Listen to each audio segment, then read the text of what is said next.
Hi, first, I just want to say I'm excited to be here with Michael and Kathy today. They are colleagues and friends, and it's just great to have this time with both of you today.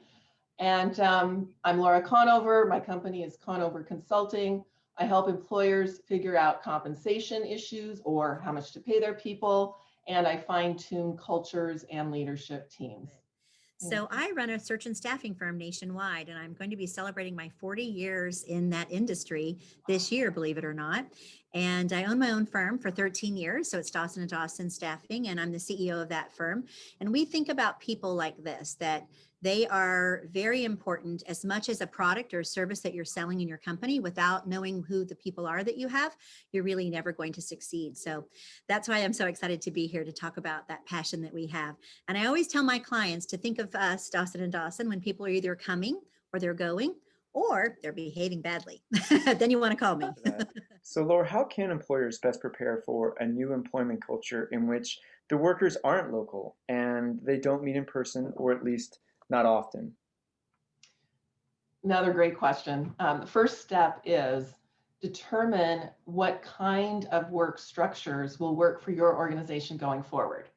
So, all remote or hybrid or all back on site may not work for your organization. This is not one size fits all. You need to think about the type of work that needs to be done by your people in your organization.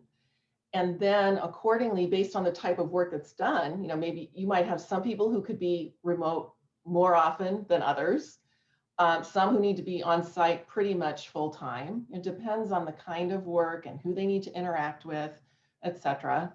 And once you determine if a fully remote or a fully on site or a hybrid approach will be what will work for your organization, you need to create policies, formal policies, for instance, that address the issue of the senior team who might be able to work in a hybrid way, but how many days per month do you want them to be on site so they can all work together in person to solve the big problems? That kind of thing needs to be well thought out in ways that will address the specific needs at your organization, and then they need to be put in writing and shared with all of your staff. You also need to keep in mind that communication is always, always, always important with people, between leaders and their direct reports and across the leadership team.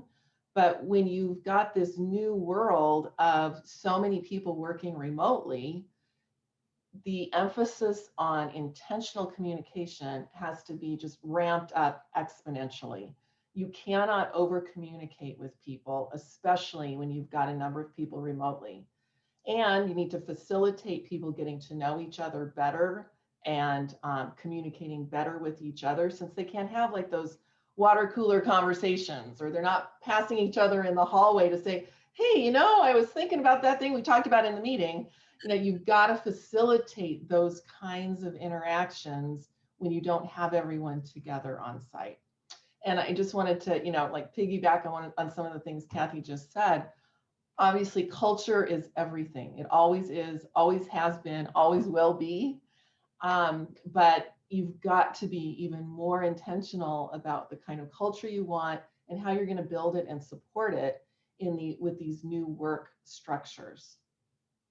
I like that. I especially like that phrase, intentional communication. I think that really conveys exactly what you're talking about there.